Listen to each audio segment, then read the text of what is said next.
सभी साथियों को प्यार भरा नमस्कार। आज हम तीन क्षेत्रीय चक्रीय प्रवाह के बारे में जानेंगे कि तीन क्षेत्रों में आय का चक्रीय प्रवाह किस प्रकार से रहता है। इससे पहले हमने मुद्रा के वास्तविक प्रवाह और मौद्रिक प्रवाह के बारे में जाना, तो आइए जानते हैं तीन क्षेत्रों में किस प्रकार से ये प्रवाह रहता है। जहाँ तक मौद्रिक प्रवाह और वास्तविक प्रवाह की बात है, तो इसमें हमारे पास आपको पता ही है कि दो क्षेत्र होते थे, परिवार और फर्म। फर्म को परिवार की तरफ से उपभोग व्यय मिलता है और फर्म के पास से, क्योंकि परिवार वहाँ पे अपनी सेवाएं देता है, अपनी सेवाओं के बदले में पारिवारिक क्षेत्र को मजदूरी, किराया, ब्याज और लाभ के रूप में आमदन प्राप्त होती है। तो अब हमारे पास परिवार, फर्म के साथ साथ अब तीसरा क्षेत्र आ जाता है। तीसरे क्षेत्र में हमारे पास आप देख रहे होंगे सरकारी क्षेत्र हमारे पास आ जाता है। तो किस प्रकार से परिवार, फर्म और सरकार में आपस में ये प्रवाह चलता है। आइए देखें एक चित्र के माध्यम से कि परिवार को फर्म से और फर्म से परिवार को क्या मिलता है, ये तो हमने जान लिया है। अब इन तीनों क्षेत्रों में आपसी संयोग क्या रहता है, इसको जानते हैं। ये हमारे पास तीन क्षेत्र हैं, फर्म, परिवार, सरकार, और इस प्रकार से इनके साथ साथ ये तीन क्षेत्र तो हमारे पास पूरे होते हैं, लेकिन बैंकिंग व्यवस्था के बिना ये सारी बात अधूरी मानी जाती है। तो अतः बैंकिंग व्यवस्था, वित्तीय जो बाजार हमारा है, उसको भी इसमें इंक्लूड किया जाता है। तो आइए देखते हैं।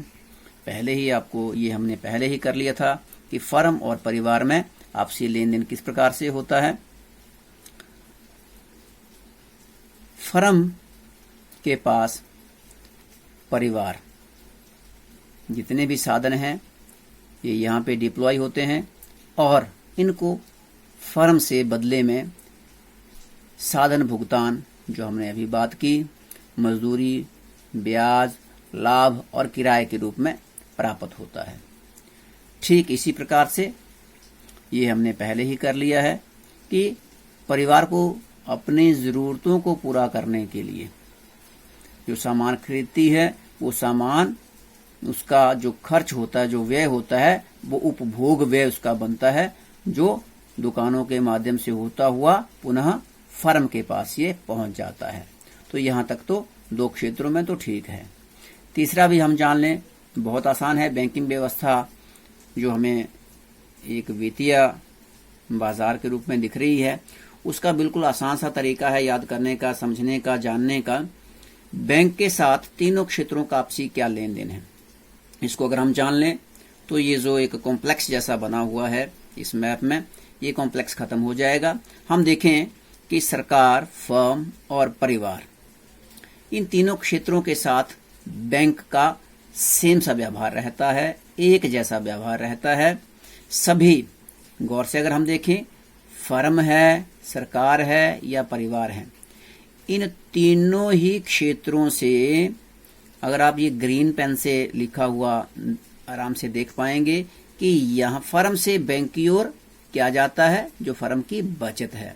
ठीक वैसे ही सरकार के पास जो बचत है वो भी बैंक में जाती है और परिवार की जो बचत है वो भी बैंक में जाती है।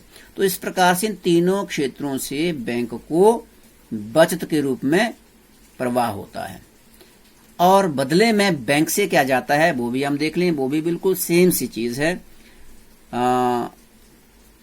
ये देखें आप, बैंक से फर्म को क्या जाता है,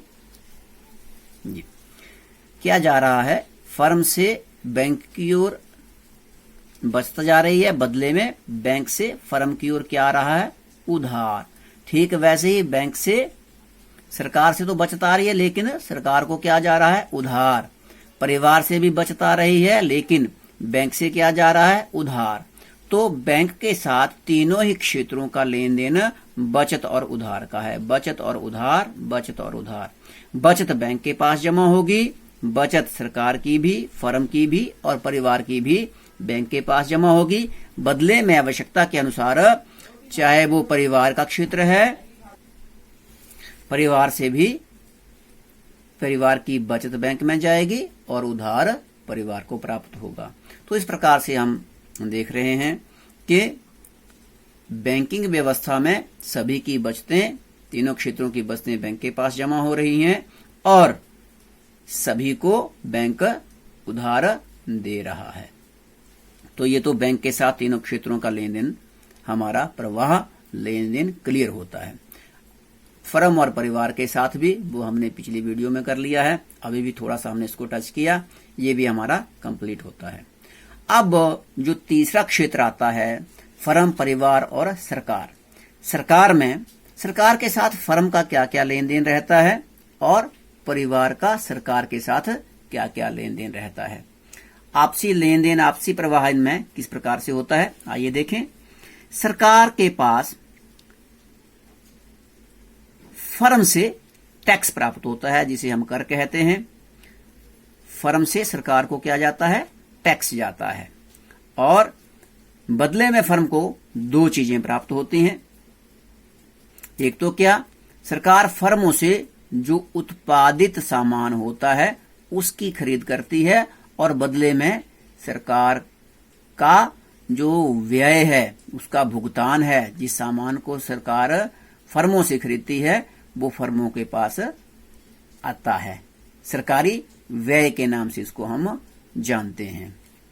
और दूसरी चीज सरकार क्या करती है? विभिन्न फर्मों को उत्पादन को प्रोत्साहित करने के लिए, प्रोत्साहन देने के लिए विभिन्न प्रकार के अनुदान, विभिन्न प्रकार की फर्म्स को विभिन्न प्रकार के कार्यों के लिए वो सब्सिडी, जिसको हम कहते हैं, वो प्रदान करती है।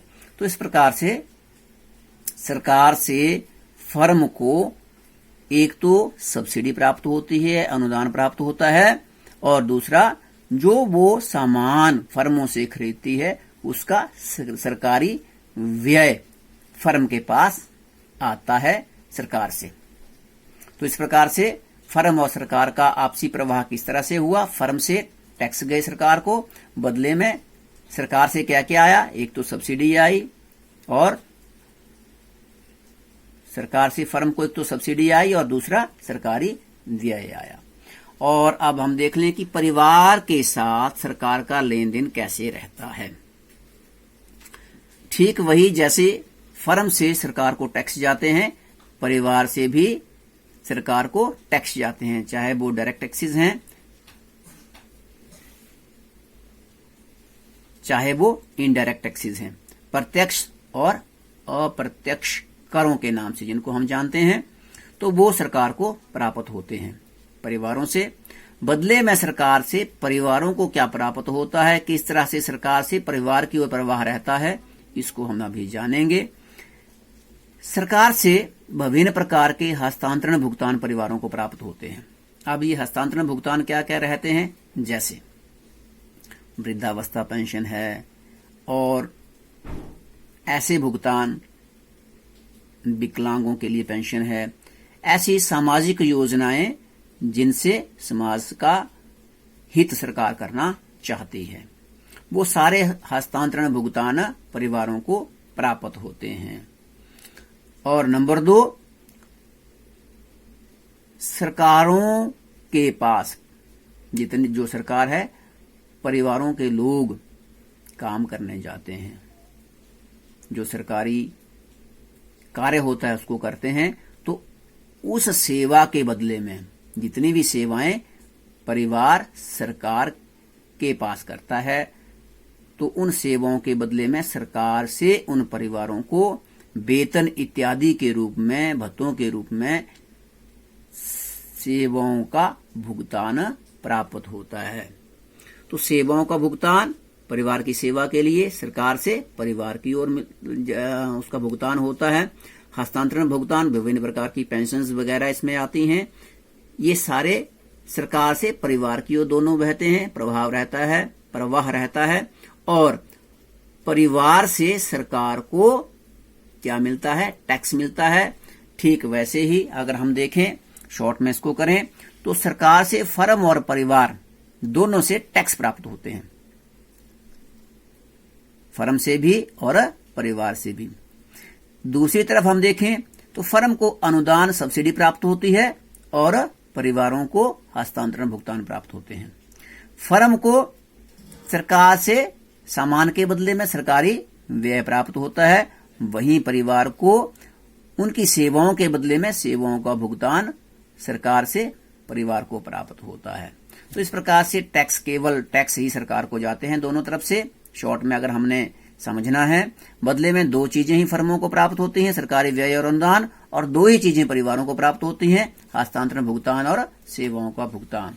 तो इस प्रकार से हमने ये समझा आज की इस वीडियो में कि 3 क्षेत्रों में जो आय का प्रवाह है वो किस तरह से रहता है, किस तरह से इनकी लेन देन की व्यवस्था बनी रहती है, कैसे फर्म, सरकार, परिवार और बैंकिंग सिस्टम आपस में आय के प्रवाह के साथ जुड़े होते हैं। तो आज हमने 3 क्षेत्रीय चक्रीय प्रवाह के बारे में जाना।